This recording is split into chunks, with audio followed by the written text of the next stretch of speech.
You know, firstly, this is not about not being any particular way, or this is not about having to be a particular way. It's really who we choose to be. So, for me to say, don't be a controlling, bully, and be a nice person, or for you to say that to yourself is not really the solution, All of us have all aspects of personality. We all do. And the idea is to be able to be on both sides, to be able, that I can be a bully. I'm not going to be one, but I can be one. If I choose to be one, I can be one. There's a time to be a bully. When the time is right and the place is right, be a bully. And when the time is, not right, which is most of the time, I don't want to be a bully. And there's time to be timid and not say anything. And I can. So the idea is to have a full range of expression, not to squelch one and judge one and be against one and be for another one and think I should be like this. So if you look at yourself, you can ask yourself, do I think, is there any should going on here? Is there any againstness? Is there any resistance? Is there any attachment? That is there a right way for me to be that I should be? And that kind of thinking is not part of the blissful living teachings. That there should be a way, there is a right way, and there's a wrong way. In blissful living, we choose who we want to be. And we can be rude, disrespectful, and we can also be polite, respectful, and we can also be self-compromising. We can be that. Being that, or being able to be that, is not a problem. But what do I want to be? What do I want to choose? Like, I can become a plumber. I can become a burglar. You understand? I can become a person who contributes, or I can be a person who steals and cheats. I can. Instead of saying, that version of me is not okay, this version of me is okay. That doesn't help us at all. It just focuses us into the world of form, into the tree of knowledge of good and evil. We're just so focused into the knowledge of good and evil and into form, and we're controlled by our image. It's wrong for me to be this way. It's right for me to be that way. And whenever we're controlled by anything, we're not in control. And if we're trying to control something, we're not in control. And if somebody can write that down for us, I'll be very grateful. If we're controlled by something, we're not in control. And if we try to control something, we're not in control. The only time that you're really in control is that if you are not controlled by anything, and if you're not controlling anything, that's when you are in control. That's power. Power is choice. So we are not in control if we're not choosing, but if we're choosing, we're in control, we're in power. So I'll say that again. When we are controlled by something, we're not in control. And if we try to control something, we're not in control. We are only in control when we're not trying to change or control anything, or we're not controlled by anything. And that's power. See? That is power. So, we can experience being powerful as adults. So the child says, that's wrong for me to be. That's right for me to be. Oh, look at me, I shouldn't be like this and I should be like that. Or look at me, how nice I am because I'm being like this and I'm being like that. Look how I'm dressing so religiously. I'm so right. Look, I'm doing all the things that I should do. Look, I'm so right. Look, I'm not doing the things that, I'm not supposed to do. Look, I'm doing all the things I'm doing that I'm supposed to be doing. Aren't I good? Aren't I good? I'm nice. I'm okay now. I'm okay now. So the child is like that. That's a child. That's why as a teacher I model for you the full range of human behavior. From one side being a total saint and the other side being a total sinner. A healthy saint and a healthy sinner. So we want to be clear what we are really about in this teaching. Are we about showing a certain image or not showing a certain image? Is it about our behaviors? Is it about our appearances? Is it about our dressing? Is it about what we show to the world and what we don't show to the world? Is that what we're about? And the answer is no. What are we about? We are about power. We are about being an adult. We are about choosing. Choice is the hallmark of an adult. That I will choose what I want to be when I want to be it. So it doesn't serve me to choose to be a bully. What is the value of being a bully? By me being a bully, what is the value of it? Is there any value? In certain situations, there might be a value, but not generally. And I'm talking about a value, I mean like a real benefit. Not stealing from somebody, cheating from somebody, forcing somebody to give you something, therefore you're a bully, therefore there's some benefit. We're not talking about ego benefit, which is actually a drawback. Whenever you benefit through the ego, you are in a drawback. You're causing more problems for you. The person who steals is causing problems for them by stealing. Not that they'll go to jail if they are caught, but really that they are not using their power and they are thinking that they have no power to use to get what they want and to live prosperously. So when somebody steals, they're actually projecting their power out. They're controlled by something, trying to control something through stealing, sets them back. So, in the same way, bullying somebody is like a control. It's like stealing, but the opposite side of stealing. But it's the same. You're forcing, demanding, pushing reality to be different, demanding that reality be different. And it doesn't work like that. Once you do that, you're controlled by something, or you're controlling something, and it's over. You've lost power. And what's going to happen? It's going to be reflected to you down the line that you're going to draw a bigger bully to you as you eventually become overpowered. It happened to people. It happened to countries. You bully, you eventually get taken down. Sooner or later. You create a counterforce against you. You manipulate, doesn't end well. So the idea is, what do I choose to be? I choose to be that which is of value for me to be. So in a certain situation,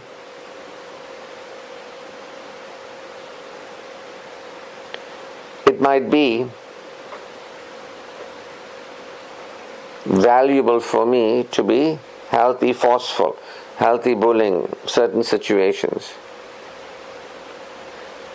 Especially, if it's an unnatural situation, somebody's breaking into your house and you have to use a gun to shoot them, or they want to hurt your family, self-defense, etc., etc. You can be very forceful in those situations. Self-defense. Somebody's pushing their luck with you, you have to get balance back in.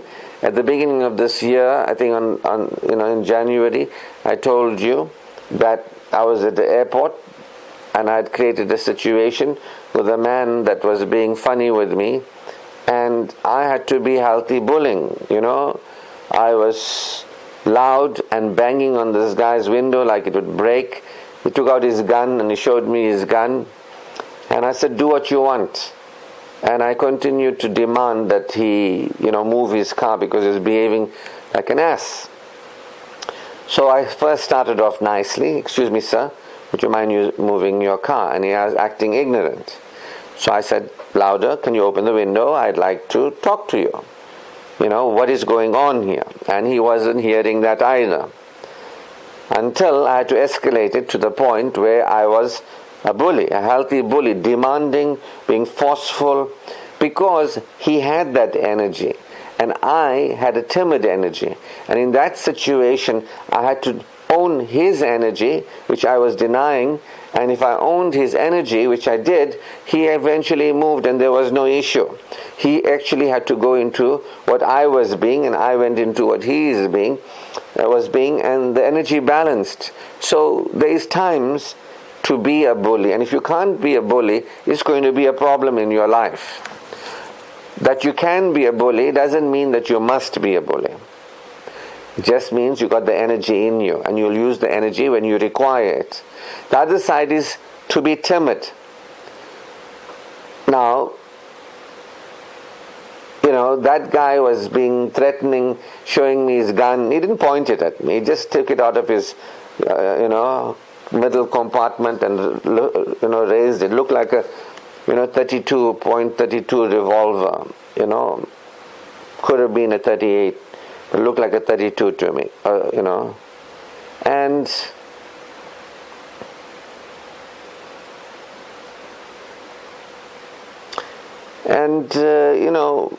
that was his time to be passive and timid. And he was having a difficulty being passive and timid. He was in some way, some ego thing going on in him. He didn't want to, move. He thought if he did that, he was cowering. I don't know what Satan was whispering to him in his mind. But he was behaving like an ass, And fortunately, he went into submission. He moved his car. After screaming at him, banging at his car, he moved. He didn't jump out and threaten me or whatever. He moved.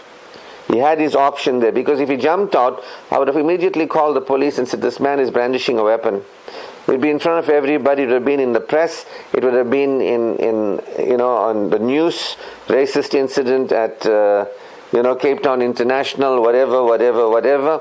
Man threatening, behaving like an ass. And good for him that he didn't do that.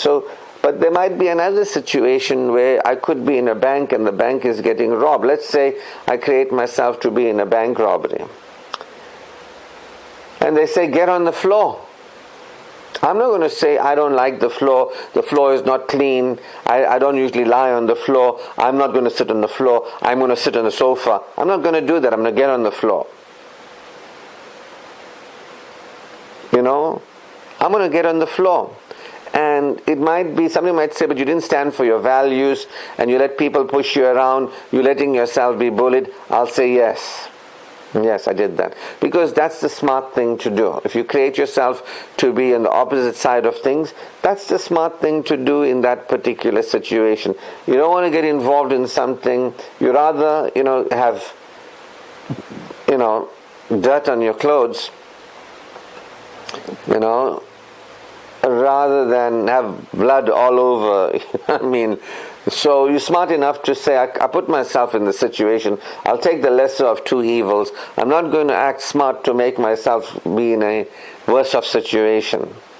I can handle it. So we've got to recognize that all behaviors have a range from one side to the other side. Never judge any behavior. Be grateful that you can own the energy of it. But think about your expression of it. Was that energy expressed in a way that benefited me? Yes, By me telling the ass to move his car, it did benefit me, and it played out in my benefit. Yes, if I'm in a bank robbery, I'll get on the floor. Yes, it'll benefit me. I'm not going to get into a tangle with people that's got nothing to do with me. They want to rob the bank, let them rob the bank. They didn't come to rob me. They're not about me. It's got nothing personal. I'll just get on the floor. You understand? So I can do both sides. I can do aggressive. I can do bully. I can be timid. I can do victim. I can do both. And I'll do them as it suits me to do it without any judgment. But generally, I'm in the middle ground, On one side is the bully,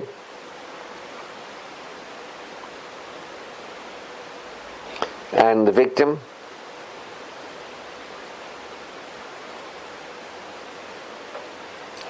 and the other side is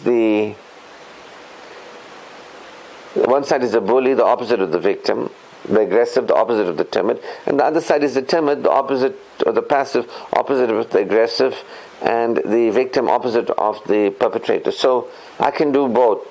But in the middle, there is a healthy balance. So that's why we always depicted something far left, far right, and healthy balance in the middle. That's how I depict it. One side is selfless, the other side is self-full, and in the middle is, one side is selfless, the other side is selfish, and in the middle it's self-full. We depict it like that.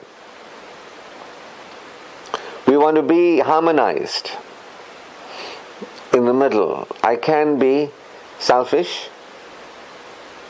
I cannot give you my time, my attention, my caring, especially if I've got to keep myself in balance. If I don't have time, energy, because I'm getting myself sorted out, I won't give time and energy to anybody else. That is a healthy selfish. But also there's a healthy selfless. That I wanted to speak about what I wanted to speak about this morning first, but if somebody else spoke about what they're dealing with and going through, I will choose to say, okay, I'll put aside my program for at least 20-30 minutes and address somebody else's issue. I can be also healthy, selfless. That means it doesn't cost me. Doesn't cost me. But if you're unhealthy, selfless, if somebody talks about something unrelated to our work together, and if I start talking about that and 20 minutes go by, that's like now entertaining somebody and what they're talking about, but what's the purpose I'm here for? To support the students. And that's what I want to do here. But now off I go onto a tangent, and I'm not really supporting the students. So that's selfless. I'm actually giving up on what I want. So like that, you can find there's times to be over-responsible. There's times to be under-responsible. There's times to be respectful to people.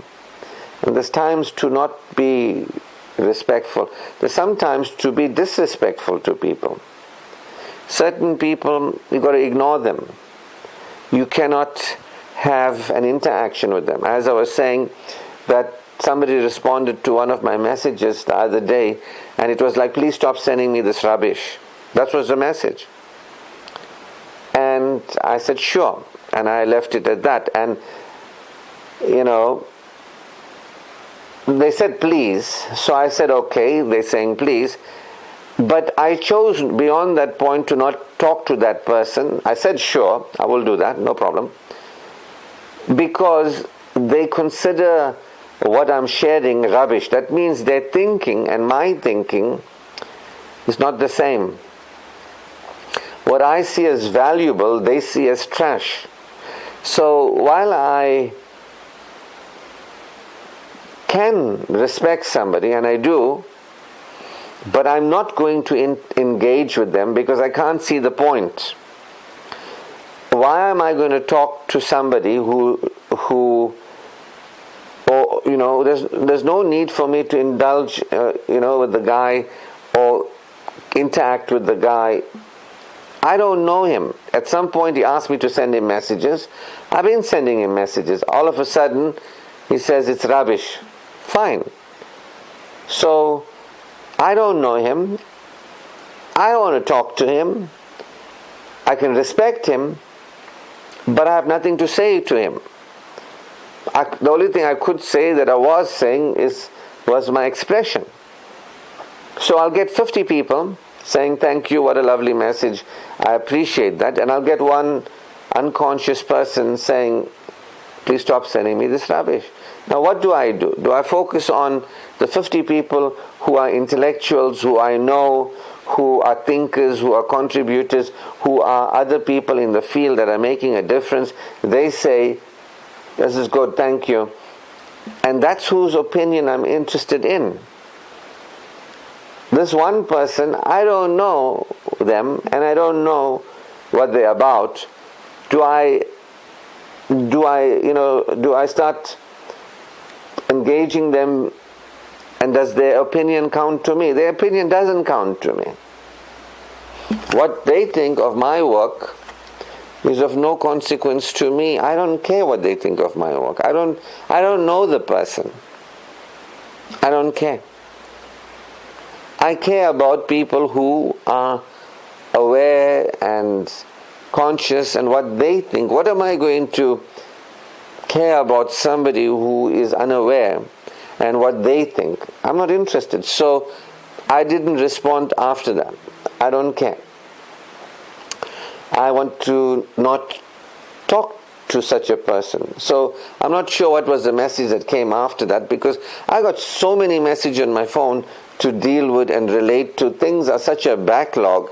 I don't have the time to actually engage with a person whose opinion I don't value and I don't know, and I got nothing to talk to them about. The only thing that we had was a relationship of send me your thoughts, which I did. Send me your lectures, which I did. So they come to a point where they say, don't send it to me. Fine, we got nothing else to speak about. Their opinion is different from mine, and I don't value their opinion. And if I had to say to the person, I would say to them, you asked me to stop, I have stopped. There's nothing more we need to speak about. There's nothing more we need to speak about. I don't want to speak to you. I never really did want to speak to that person. All I wanted to do was send messages to that person, which they requested. And I never wanted to speak to them, and I don't want to speak to them now. So somebody might think I should be so rude. Yeah, that's a healthy rude. Why would I want to speak to somebody who I don't know and who I don't know what's happening in their head? They could be crazy. Do I want to speak to people that are crazy? The answer is no. Do I want to have discussions with people that are crazy about my work? The answer is no.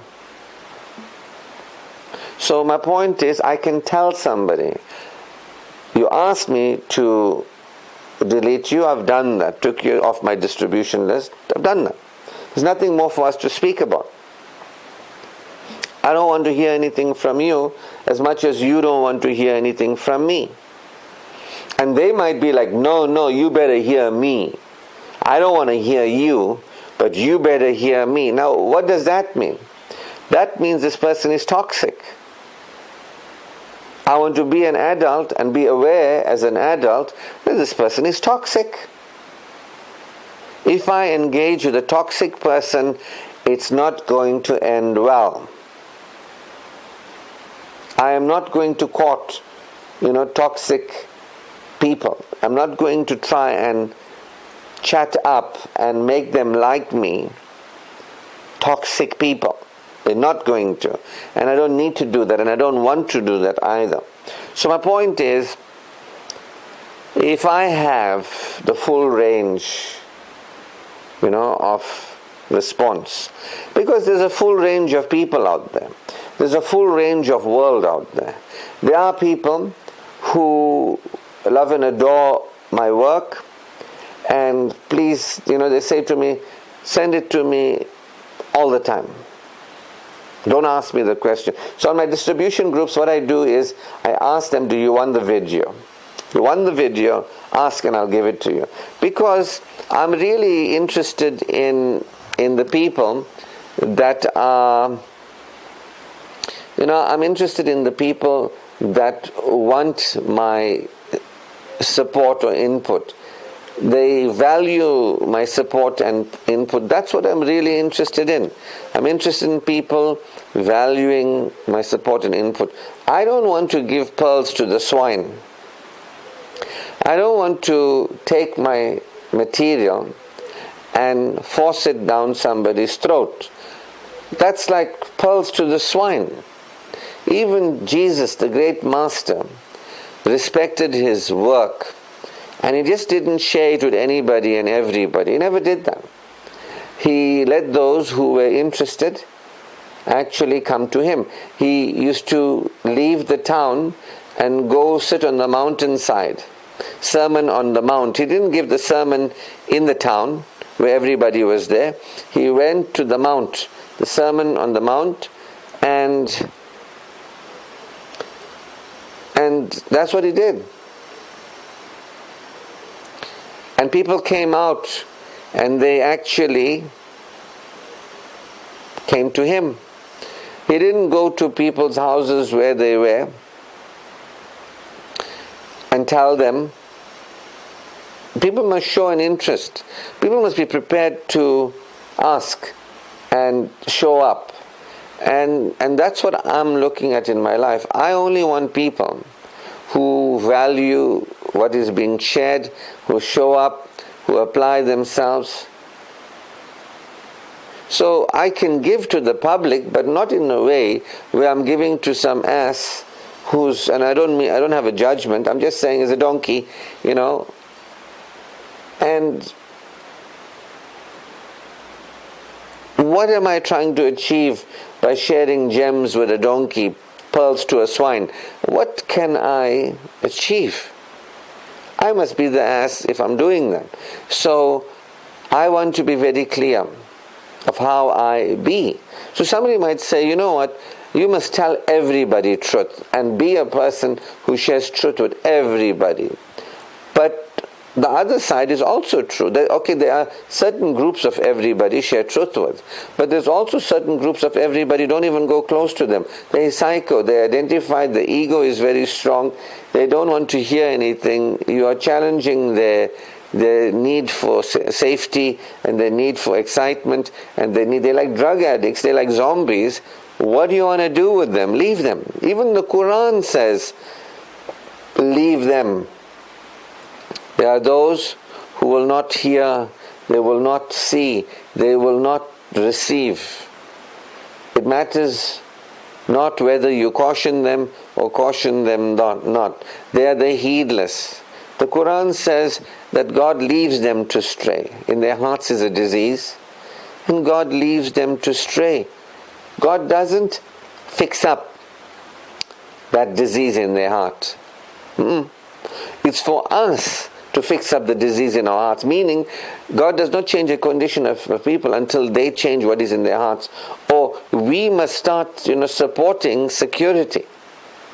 If we start supporting security, then God supports our security. If we start supporting our satisfaction, God supports. Whatever we support, God supports. So if we say, right, I'm in for a purified heart, and we apply ourselves with information, getting information, study and learning and growth, application,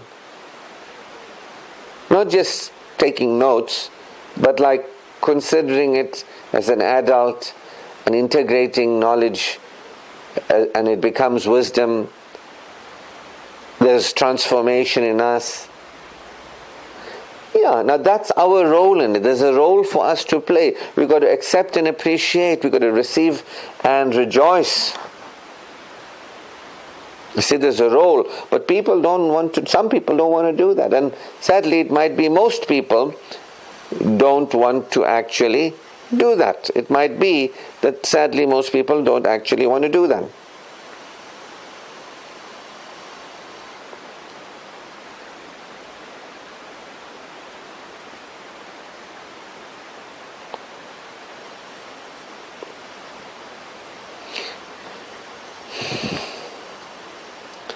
See, so this is what we're talking about here.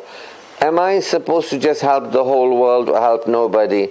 I must be able to do both. I must be able to, obviously I can't help anybody or the world, but what I can do is share what I have. Am I supposed to share what I have with everybody? Share it with nobody? I can do both.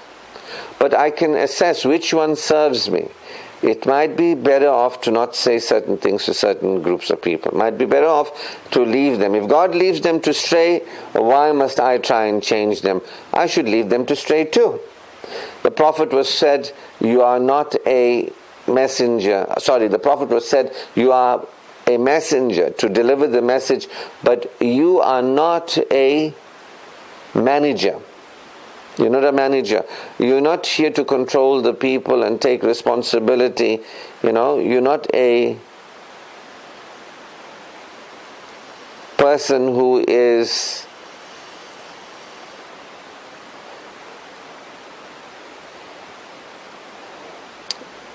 here to fix up people and straighten the world out, to manage, control people and make them believe and make them change and make them accept this teaching. You're not here to rescue the world, the prophet was told basically. You're here just to tell the people, those who are sincere, they'll listen, they'll obey. Those are too deep, you can't help them, there's nothing you can do, leave them. So even the prophets, whether it was Muhammad and Jesus, peace be upon them, that they were told, leave them. They're not of your flock. They're not. Recognize who's there as your flock. Recognize who's there not as your flock. Who wants to learn, who doesn't want to learn. Don't just go around trying to fix everybody up with a delusion, a complex, that I've got some grandiosity, like I'm grand, in that I can be better than God or better than the prophets, I can in some way control people and I can reason with this man and we can get somewhere. No, we're getting nowhere with that man. He's made up his mind. So what I'm saying is, there are times to ignore people and let them go to hell, literally. And there are times to support people and support them get to heaven. What does it mean about me if I say, I don't care, let him go to hell? Does it mean I don't care as a person, I'm an uncaring person? No, I'm a caring person, but in that situation I'm choosing to be healthy, uncaring, because if I was caring in that situation, I wouldn't be healthy caring for myself.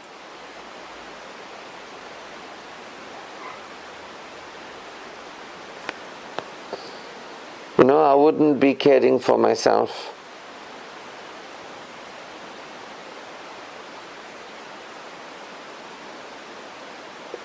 So we want to be healthy caring.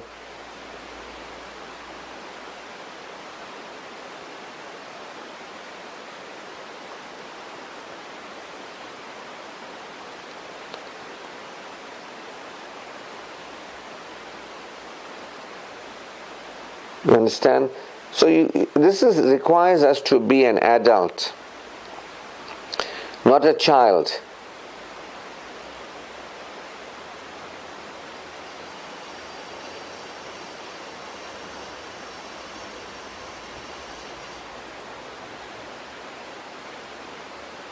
So the child thinks, I mustn't be like this and I must be like that and this is right to be and that's wrong to be.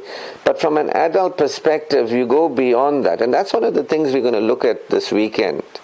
Like, what limited world that you are in, but what can you get to that is a balanced, healthy, adult world?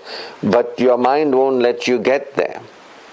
And therefore you keep yourself like a child in a child world. You can't see another reality that an adult can see and live. You might have a view that something, should be that way. Like, I should be this way. So you might be like a child thinking, I should help everybody. and you're not getting yourself to an adult perspective of being a benefit to yourself and the right people, and turning the wrong people away. You're not getting there. You're stuck in a child's consciousness, and you're stuck in a child's world. That's what we want to do here. We want to go beyond the child's consciousness and the child's world. There is a alternate reality that's waiting for us as an adult. And that's what I've been saying to us, that once you start shifting consciousness, it becomes a challenge to move into the new world and to undergo that transition. You know, if you think my man should always be available to me, or my woman should always be available to me, you know, if a partner in a relationship thinks that somebody must always be there for me, always, they must never say no to me, they must never turn me down, and you get angry and upset when you don't get what you want. Now, there is, you know, if certain things are, you know, not fulfilled, like if a partner is cheating on you, then you can say as an adult that part of my value in a relationship is monogamy or fidelity.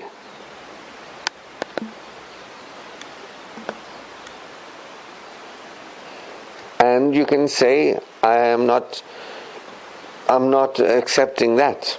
Accept that is, but I'm not choosing that for me. I'm not choosing this for me. This is not what I choose for me. If it's, for example, you know, extramarital or extra-relational, you know, involvements, you can say that's, I'm not judging it, I'm not against it, it's not wrong, it's not bad, it's not good, it's not right, it's just that I don't choose it.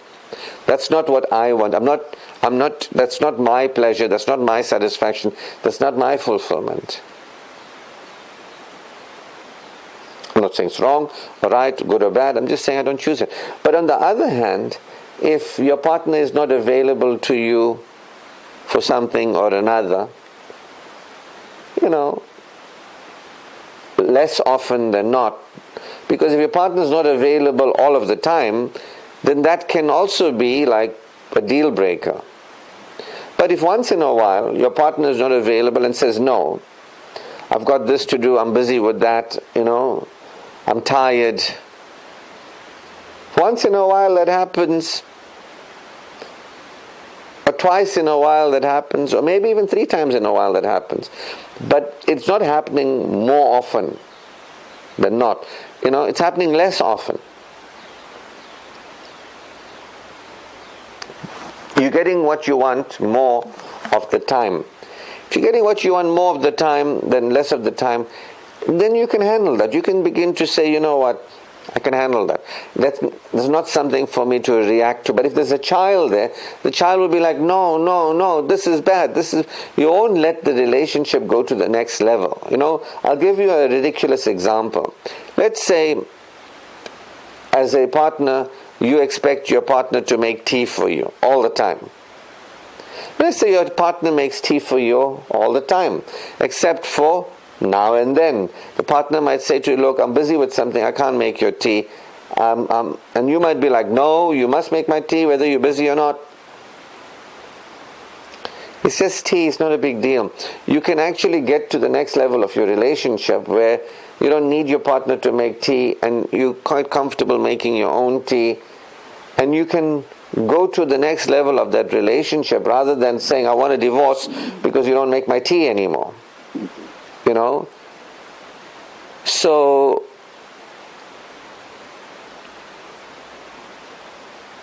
that's really what we're talking about here. How do we go beyond who we've been, the child in us, and actually be an adult handling certain situations beyond should.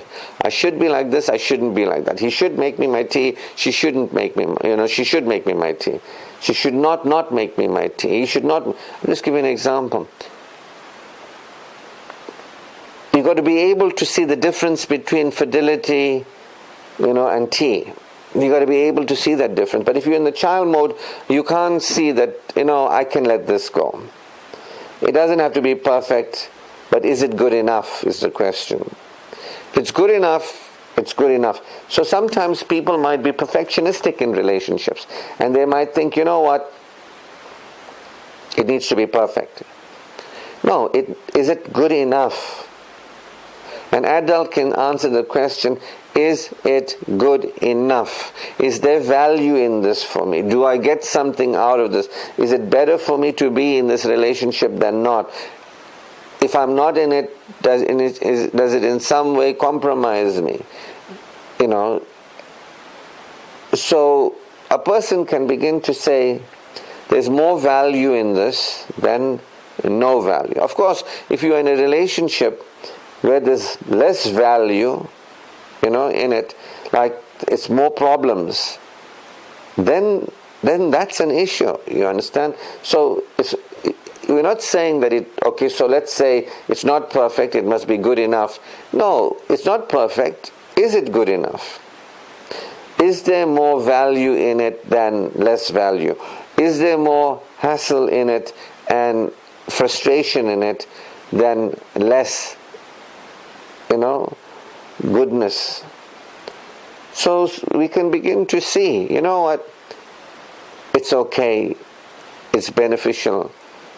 The adult can assess. The adult can analyze like that. The child can't. The child just says good or bad, right or wrong, all or nothing, black or white. I must always have what I require. But the adult can say, you know what, this is not there, but that there is there.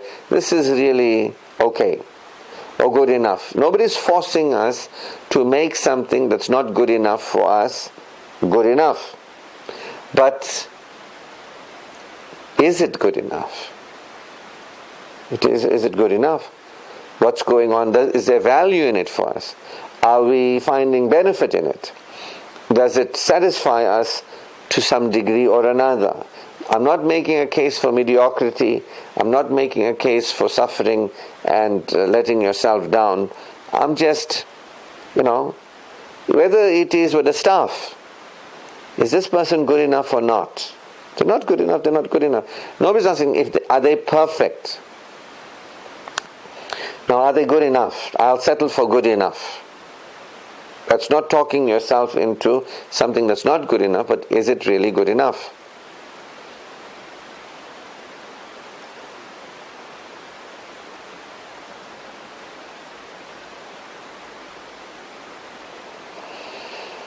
Same. And so sometimes it might go the other way. Somebody might tell us that our best is not good enough. And that's okay. If I'm not good enough for somebody else, that's okay. And it might be so, I'm not good enough for them, based on their values. And somebody might tell me that the way I'm operating in my life is not good enough. But I, as an adult, have to reflect on that myself.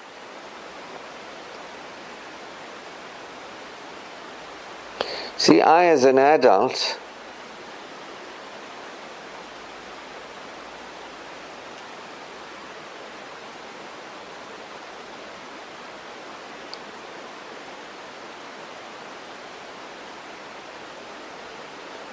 can reason. Am I pleased with myself? Am I pleased with my own growth? Am I pleased with my own involvement in my life? Am I pleased with my progress?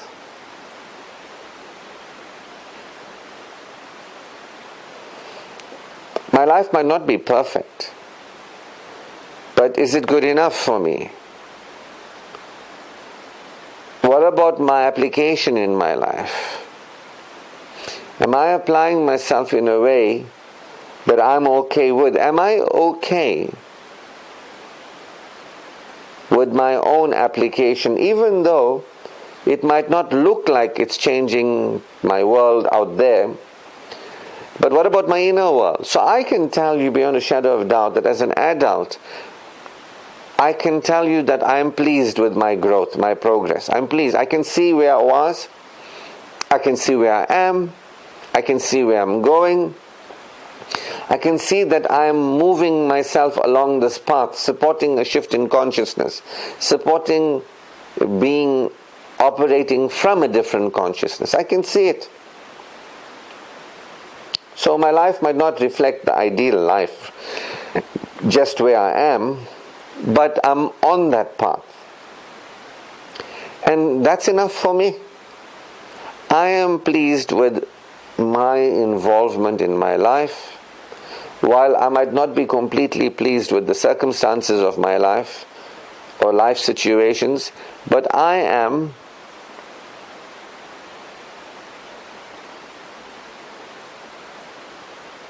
pleased.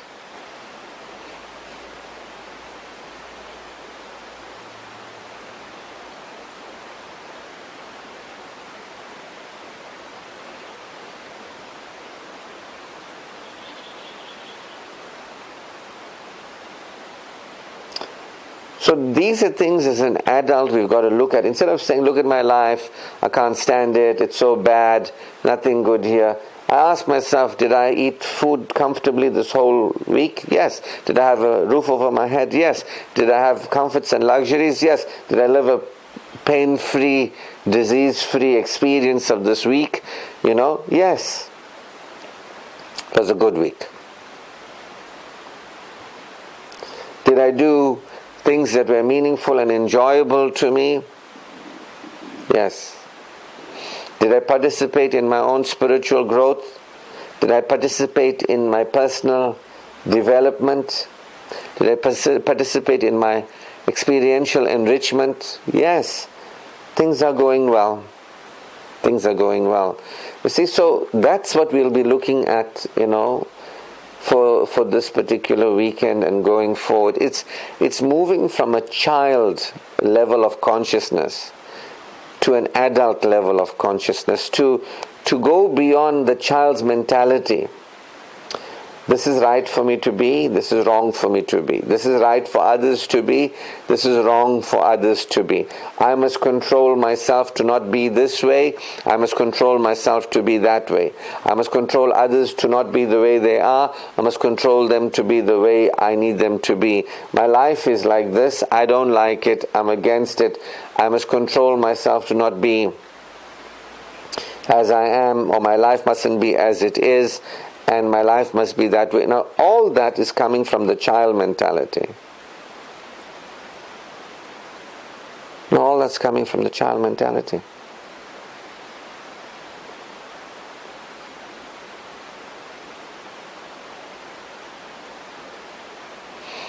And we've got to go from the child, which is, I'm controlled by the way things are, or I'm trying to control the way things are, which is the same thing. Whenever you're trying to control the way things are, you are controlled by the way things are. If you can write that one down for me, I'll appreciate it as well. That whenever we are trying to control the way things are, we are actually controlled by the way things are. And that's the child. That's the powerless aspect of us. That's the part of us that looks at forms. And as we look at forms, we get stuck there in a trance. Because what is our definition of trance? Fully focused, excessively, paying full attention, exclusive attention to something, feeling strongly about something. So when we say, look at the way I am, I shouldn't be like this, that's a trance. When you say I should be like that, that's a trance. When you say somebody shouldn't be like this, that's a trance. When you say somebody should be like that, that's a trance. When you say my marriage shouldn't be like this, my life shouldn't be like this, my health shouldn't be like this, my health should be like that, my marriage should be like that, that's a trance. Wherever the word should appears, there's a trance. You understand? So, and if you are in a trance, you're at the child level, my husband should make tea for me, my wife should cook for me, whatever it is, somebody should pay my bills for me, somebody should give me money, somebody should take care of me, my boss should respect me more, and so on and so forth. So these are the things we're looking at here. The child level of being, which is trance-based living, to go beyond and see things as an adult and experience things as an adult, that I'm not controlled by form. Let forms be, and certain forms may be appropriate. I mean, I spent over half an hour showing you the forms that are appropriate. Either side, over or under. Over responsible might be appropriate under certain situations. Under responsible may be appropriate in certain situations. Over interested in yourself, selfish may be appropriate for you in certain situations. Selfless may be, under interested in yourself may be important for you. Over respecting yourself, under respecting yourself, over respecting others, under respecting others, and so on and so forth. Overly being forceful, underly being forceful. These are extremes that we don't judge, and we say we can be, and we use that in certain situations for us, to be that. But it's about us choosing. Will we be that? Instead of judging that, if you judge like, I mustn't be ignoring of people, I must always pay attention to people, that's a trance that you're in, because there's a should, you see, and I mustn't be like this, I must be like that.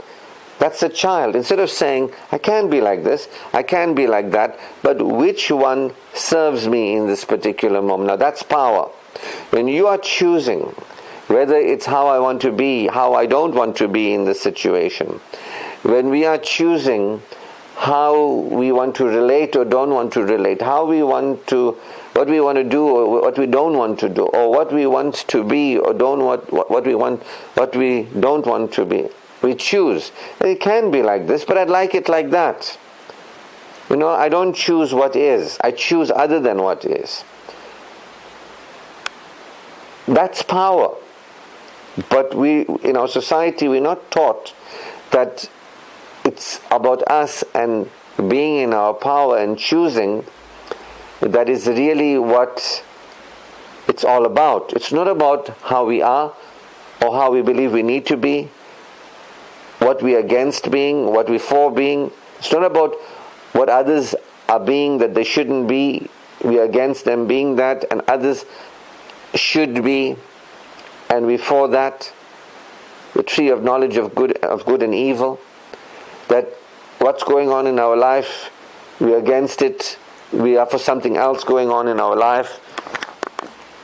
It's really letting things be and letting them continue to be, feeling secure and choosing what you want. And that's where we're heading to in the teaching of being creative. That's creative power, and it is characterized by choice. The third power center is creative power, and it works totally and completely with choice. Prayer works completely and totally with choice. When you want to support having a different experience, whether of yourself, of others, of the world, you've got to come from choice. You've got to choose what you want. It already exists. You've got to see it, feel it, energize it, match the energy of what you want. You've got to support your choices, energize what you want and support the choice that you choose, and it becomes. Creative power is really supraconscious functioning. But you can't operate supraconsciously with creative power if you are an addict and not an adult. You only being an adult, which means personally empowered person operating as an adult, can choose. See, the second power center is personal power or personal development. That's what we're into. Personal development, personal power. Which leads us to life enrichment or experiential enrichment, which is creative power. So only adults, people that are operating in a way that is involved in their relationship with themselves, making beneficial choices in their lives. They have a full range of behavior. I can be a bully when it suits me in a healthy way. I can be a timid person when it suits me in a healthy way. I will choose in certain situations, through my awareness of the situation, how to deal with it. And of course there's the middle ground, which is relate assertively, generally. So the adult is in the middle ground. The middle ground is large, you understand? Be assertive, times to be aggressive in a healthy way, times to be passive in a healthy way. Like basically what we're saying, that there's 80% for us to be assertive, 10% for us to be aggressive, another 10% for us to be passive in life. But we must be able to handle that full range. There's 80% for us to be genuinely balanced in our response ability, that I'm responsible, and 10% times to be over-responsible, 10% time to be under-responsible in a healthy way. But generally we operate in a responsible way. And those other 10% of over and under also benefits us. There are times to not be assertive, and there's times to be aggressive. There's times to not be assertive, not aggressive, there's times to be passive. I explained that to you earlier. There's times to be responsible, there's times to not be responsible. There's times to be over-responsible. But it's 10%, but generally be responsible. So this is what we are talking about here, that only the adult who is making self-nurturing and life-nourishing choices is beyond the child's mentality of good and evil, can actually choose alternate realities. You can have your prayers answered. Ask and you shall receive. Invoke me and I will surely respond. Only an empowered person, as an adult, can actually have their prayers answered.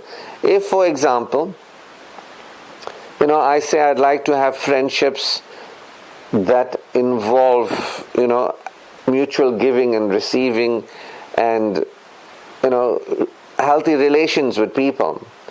But if I don't have this thing correct, if I don't know how to relate to people assertively, and I'm against being aggressive or I'm for being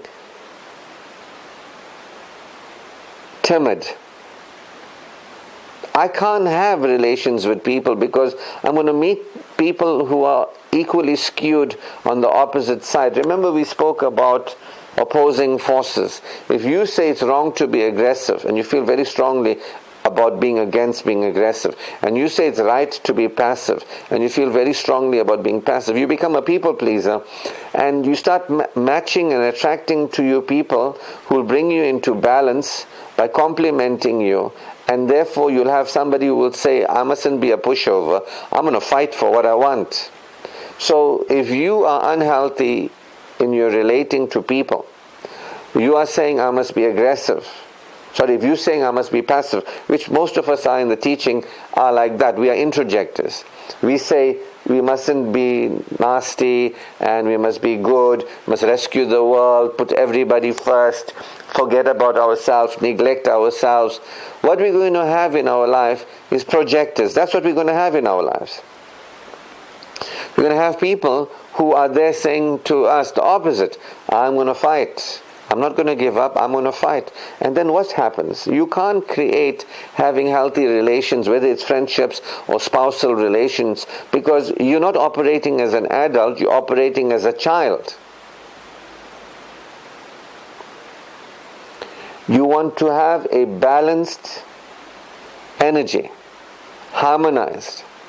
That I'm an adult from 0 point, I'm secure, I don't need to not be selfish, then I'm okay, and if I'm selfless, then I'm okay. I need to not be aggressive, then I'm okay. I need to be passive, then I'm okay. I need to always be available to everybody, then I'm okay. If I turn people away, I'm not okay. All that is a child with the ideas, you see, the child's ideas of needing to be okay. Your okayness is independent. Your okayness is completely independent.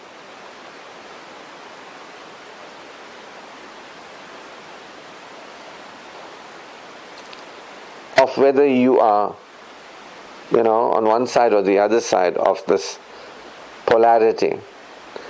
It's choosing the polarity, does it benefit us or not? The child can't get that. Must be aggressive if it benefits me in a healthy way. Must be passive if it benefits me in a healthy way. I can be both aggressive and passive, but I don't have to express it. I can own both energies. It's not bad, it's not wrong. So when we are in the child energy, we sort of disown certain energies. We don't allow ourselves to be aggressive. That doesn't mean you choose to be aggressive. It just means I can be aggressive, but I don't choose it. We don't allow ourselves to be passive. We say, I can't be passive, it's wrong, it's bad. But to say I can be passive, but I don't choose it. To say that I can live in this reality, and I can let this reality be, it's okay that this reality be, and I can let this reality continue to be, but I don't choose it. Some will say, no, I'm against this reality. The child is like that. You see, the child doesn't know multidimensional. It just says, I'm unhappy, let me get rid of what's making me unhappy.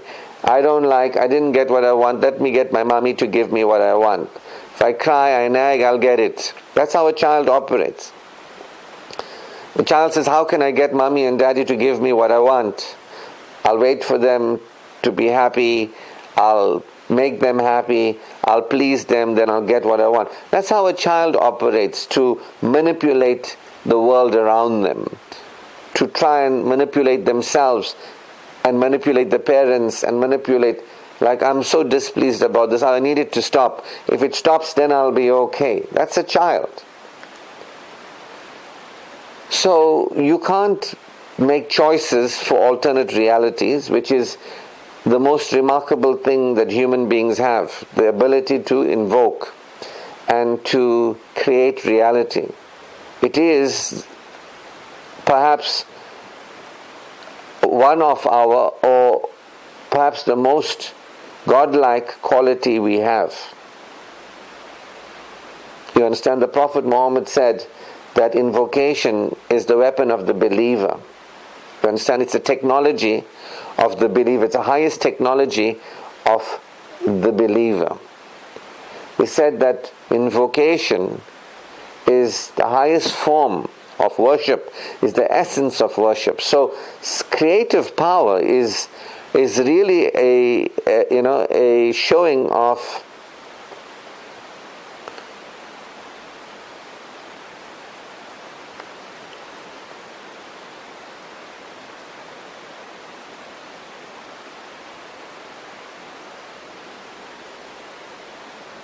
it's a showing, it's an exposing, it's an expression of our human excellence. It's like what human beings are possible that animals can't do. That's it. Animals cannot create reality.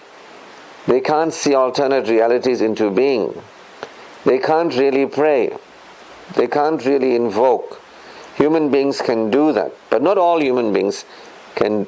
Although all human beings can do it, not all human beings access the capacity to do it. Not all human beings allow themselves to do it. Not all human beings actually support themselves living from that level of creative power. They don't.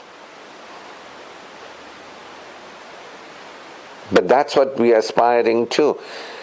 Well, that's what I'm aspiring to. The third and final part of our teaching will be after this, where we are now. I can't get there now with you and tell you, okay, this is how we create reality and choose what we want, when you're not mature enough to choose reality, when you're operating powerlessly and operating like a child, as an addict, trying to control things that make you unhappy, instead of opening up feeling secure now, experiencing security now, and using the power that exists to support you having what you want.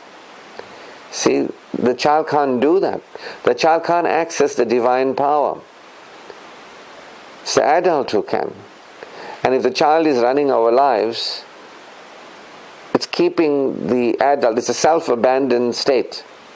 And we're not working with God to have what we want. I would rather work with God to have what I want instead of looking at a situation, getting upset about it, looking at myself, getting upset about the way I am, looking at other people, getting upset about things and reacting to it. I would rather say, I see that this is something that's not pleasing. This is not pleasing for me.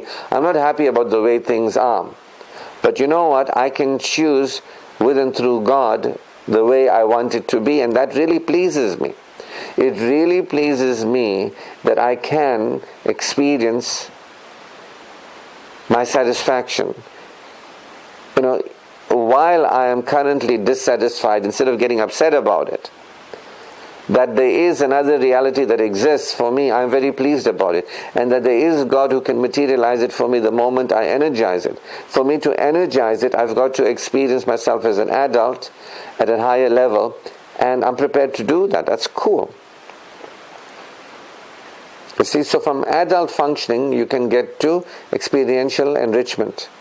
From adult power, you can get to creative power.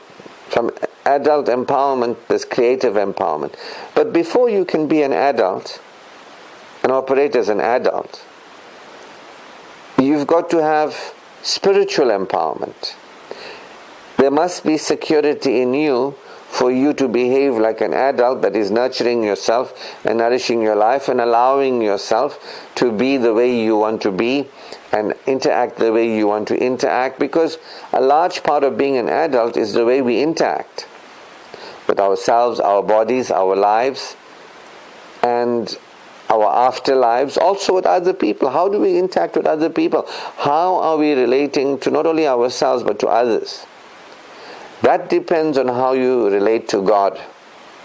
If you don't relate to God, you won't know God's relating to you, and that's going to contaminate your relating to yourself, your body, your life, your afterlife, your relationship with other people.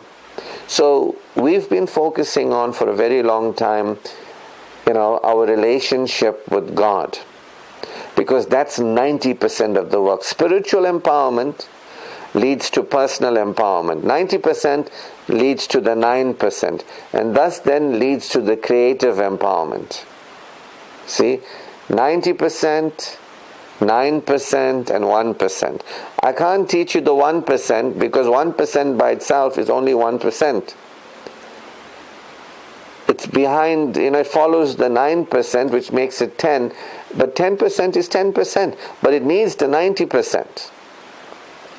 If something costs R1, and if you go to a shop and you say, I got 99 rands, they say it costs 100 rands. This is the price. You want it? It costs 100 rand. But you say, I got 99 rands. They say it costs 100 rands. You need another rands to have this.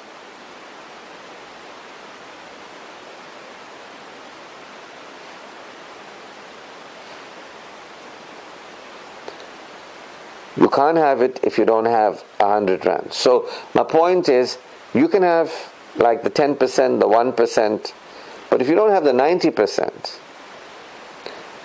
you still have 1% and, but if you got 99, you got 1 rand to go, the person might even tell you, don't worry about the 1 rand, it's okay. The 1 rand is not a big deal, we'll take the 99. So the more we come right with the 90%, that's the bulk of our energy. The other areas of our lives will automatically adjust, and we'll be able to support relating differently with ourselves, our bodies, our lives, and other people. Because that's where we're losing power. That's where we're operating powerlessly, self-negating, self-neglect, life-neglecting. That's where we're letting ourselves down. That's where we want to recognize, that's where things got to be different, but we can't relate differently, interact differently if we maintain powerlessness, if we maintain neediness. So it all comes back to first power center, spiritual power. The more you come right with your spiritual power, the more you can actually come right with your personal power. And that's what we're looking at, especially this weekend. And then we'll move on to next time getting really set in our personal power, and then bridge it with creative power. And then after we finish with creative power, our work together, it will be done. By that time, other things will be set up. Universal bliss, living blissfully, and Bliss University, peace, power, prosperity. All these things will be set up. And those of us who have undertaken to grow up and are demonstrating being grown up, that means you're demonstrating, I am a spiritually empowered person, I am a personally empowered person, I am a creatively empowered person. Now you'll have the opportunity either to join me or do your thing in the world, and really do it as a person who has something to share, who's living your growth, and that qualifies you to go out and do it with the masses. Give them some milk to the babes, you understand, to the babies. So no meat for them. But this is about us. Our work is about us. In the blissful living teachings, we are not here to save the world. We are not here to change people. We are here to go beyond being a beggar. Well, I'm here to going beyond a beggar, being needy, and experiencing myself as non-needy, secure. I'm championing that for me and for those of you who want that. As I said to you, the Quran said to the Prophet Muhammad, you're just a messenger, you're not a manager. You're not supposed to go and find people and make them believe these things and accept these things and force them to believe it. And that if people are interested, they're interested. If they're not interested, they're not interested. In those whose hearts is a disease, let it go. God leaves them to stray. You understand? The truth is there for everybody, but those who turn their back from the truth, for those too deep in the satanic parasites, it doesn't end well for them, not in this world and not in the next. And it's their own doing. You understand? By their own doing. So those who want to learn and grow spiritually, those who want to learn and develop personally, those who want to learn and enrich, see, spiritual growth, personal development, and experiential enrichment. Those who want to experience enrichment in this world and in the world beyond, those who want to experience God's granting of them high quality beingness, experiencing, acting, interacting, living, experiencing, those who claim God's good and favors upon them. God is with us and for us, interested in us, attentive to us. God has got high quality realities for us to be, become, live, experience, act, interact. And for those of us who claim that and are interested in that, we'll have it in this world and the world beyond. While the beggars will remain beggars and they don't care about themselves, beggars, needy people will never ever be interested in themselves, their bodies, their lives, their afterlife. Beggars will never relate to themselves and their lives in a benefiting way. And there's nothing you and I can do about it. You might not be happy about it. You might not like it. You might say, I wish beggars, cared for themselves and their bodies and their lives and how they related to, other people and money and things. Beggars will relate powerlessly because they are in a trance. Whether it's a money beggar, whether it's a love beggar, they are so in a trance. They are so in the child, please give me, I'm trying to give me, I'm trying to look after me, I'm trying to make sure I'm okay, people must make sure I'm okay, I must make sure people are okay. Beggars are there, that we're not okay, nobody's okay, we have to make people okay, we have to make ourselves okay. Beggars are denying the truth that we are okay and everything is okay. No, when we get money, we'll be okay. No, when we change people, then we'll be okay. No, when we change ourselves, then we'll be okay. Oh, no, when people are different, then they'll be okay. No, things are not okay as they are. Trance, lost in a trance. We don't want to accept that we are okay and everything is okay, no matter what it looks like, no matter what it feels like. We don't want to accept that we're okay. We're against accepting okayness. That's what a beggar is. That's when you are really in the satanic prompting. You do not want to accept that you're okay. You don't want to receive. You don't want to feel good, secure. You want to argue for no, on condition. On condition something, then I'll be okay. On condition. There's no conditions. You exist. No, that's not enough for me to be okay, Ashraf. My existence is not enough for me to be okay. Well, there's universal support assuring your security. That's not enough for me to be okay. Well, there is universal support supporting your satisfaction. That's not enough for me to be okay, Ashraf. That there is only the divine reality, that there is really only God, that I'm in the care of God, I'm a creation of God, I exist because God gave me an existence, and because of the kindness and generosity of God I have an existence, and I have a continued existence, and I exist in the best of molds, and I exist having a body that is designed for life and living and for this world ideally, and I have a being that is given worth. I don't have to earn worth, and I don't need to keep the earth spinning. I don't have to keep life going. I'm actually okay. No, I don't want to accept any of those things, Ashraf. I want to believe what Satan tells me. When I have money, I'll be okay. When I have somebody loving me, I'll be okay. When I do my work and all my work is done, then I'll be okay. Well, whether I like it or not, whether I accept it or not, beggars will not nurture themselves, their bodies, their lives, their afterlives. They will not nourish, support nourishment. That's why beggars are never nourished. Whether physically, they don't support their physical nourishment, they don't support their mental nourishment, they don't support the emotional nourishment, they don't support their nourishment, spiritual nourishment. They're not nourished, they are malnourished.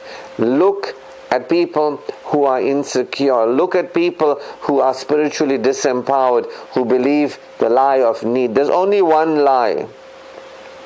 Something is needed. There's one lie. We have God.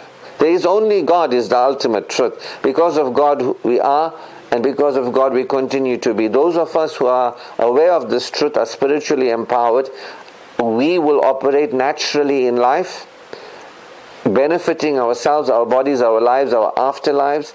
We will operate powerfully in life, relate powerfully in life, and we will have the ability, let's say it this way, we will use the ability we have to choose the grace of God, to open to a higher quality of being, becoming, living and experiencing in this world and in the world beyond. We will receive that.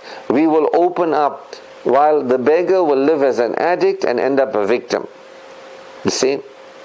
So, this is our work together, especially at this particular time. Spiritual empowerment. If you're not interested in spiritual empowerment, you're in the wrong place. If you're not interested in experiencing security and supporting security, you are in the wrong place. You want to continue to live in trances, you are in the wrong place. You want to remain a needy person and champion neediness, you are most definitely in the wrong place. This is not for needy people who want to remain needy. If you're needy, you want to admit that I am needy. I promote my neediness. I perpetuate my neediness. I keep myself insecure. You must have remorse. You must have regret. You must have sorrow. And you must be sincere on the path of going beyond your self-created neediness to the God-given experience of security, and happily champion it. Happily champion truth, not trances. We must be truthers, not trances. Be people on the path of truth, not people who believe lies and perpetuate lies and challenge the truth and not champion the truth and championing lies. Do you want to live? Don't just say yes or no. Look at your life, and your life will tell you whether you are championing truth or you're championing trances. If you are still carrying on in your patterns and of insecurity and neediness, that means some way or another you are really worshipping Satan. The Quran tells us if we don't worship God, we're worshipping Satan. That means if we don't surrender to the oneness, that means we're lost in duality. If we don't accept the truth that we are okay, we'll be trying to find relief, safety and excitement, and we will end up compromising ourselves. We will keep ourselves from experiencing ourselves as being okay now, being powerful now, being capable now. We are powerful, we are capable, we are able, we are creative, we are secure, we are okay now. But we might not want to be aware that we are okay, that we are secure now, that we are powerful, that we are creative, that we are capable, that we are able. We don't want to. We say, no. Let's not talk about that, Ashraf. Let's just try and get something so that we don't feel bad. Let's try and do something so that we don't feel bad. Let's not actually apply ourselves in feeling secure. Let's not actually apply ourselves in being these empowered people, adults who use our ability to relate to ourselves, our bodies, our lives, and people, and our afterlives, and money. No, we don't want to operate powerfully. We want to maintain being children. And thus, we will never know vicegerency, which means the ability to wield the power of God on earth, which means that we can access the power of God, and with and through the power of God we can have the realities we desire. As I said to you early on, perhaps the most remarkable of all remarkable abilities that human beings have is to operate supraconsciously, to see and feel alternate realities into being. Now, how wonderful is that? How wonderful is that? What if the point of life, what if the purpose of life is to go beyond insecurity and experience security, going beyond a beggar and being a boss or a believer? What if the purpose of life is to grow up beyond living like a child and actually living as an adult with using your adult resources, applying yourself with adult functioning?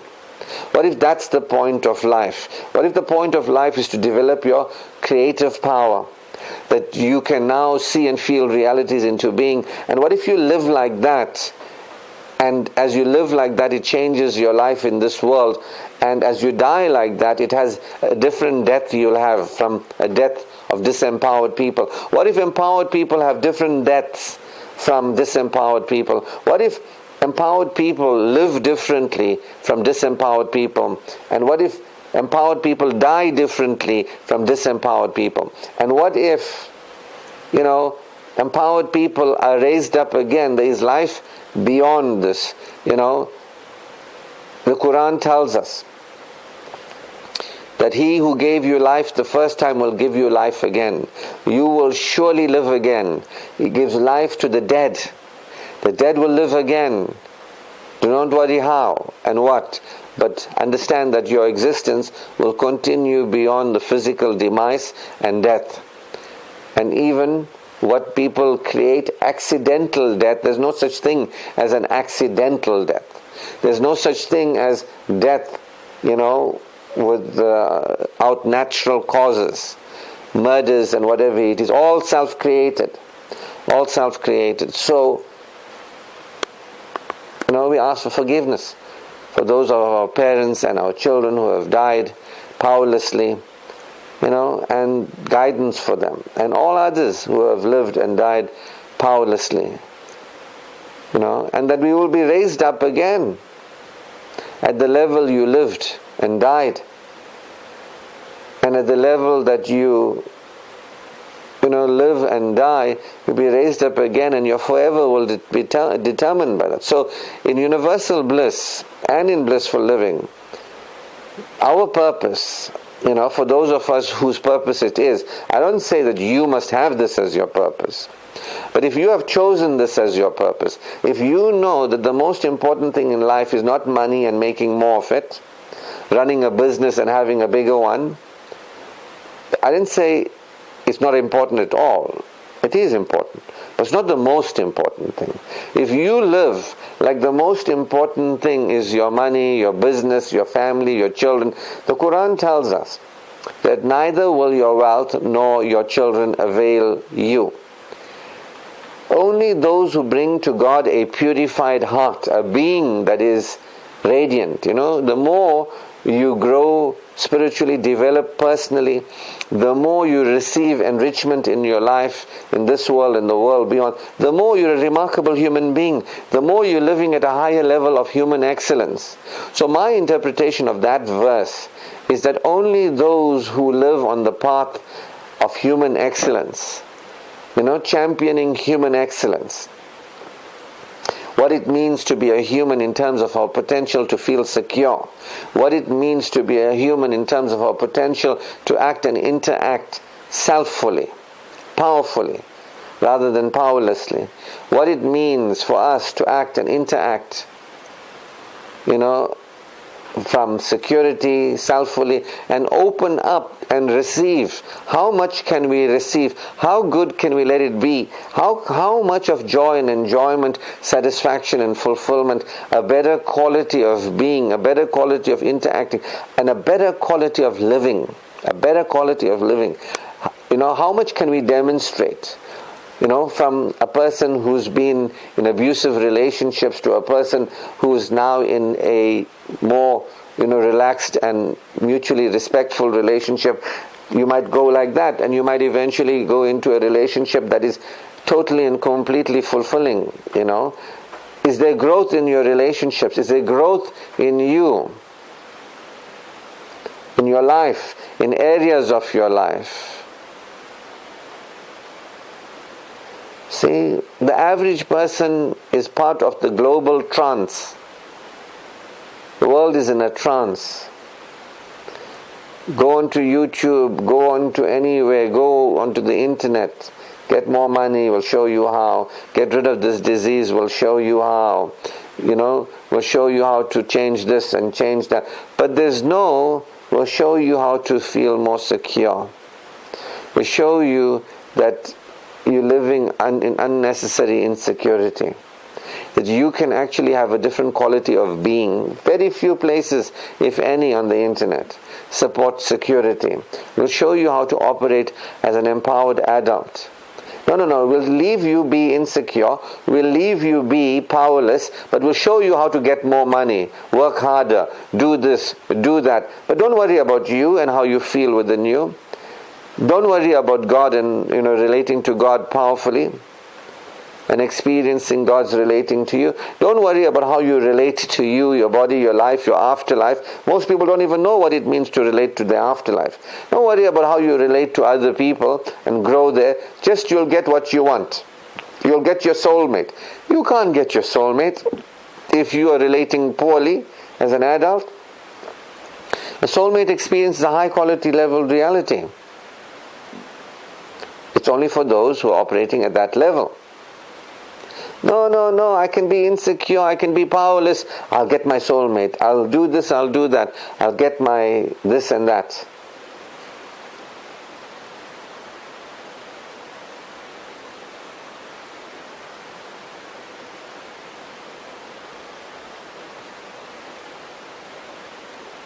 And who's giving attention to ourselves and our quality of being and our quality of interacting and our quality of receptivity? Are we receiving? Who's giving attention to our God's relating to us? Our awareness of God and how God relates to us, because God is, and we are God's creation in His care. He is just a word. God has no gender. God has no form. God is beyond gender and form.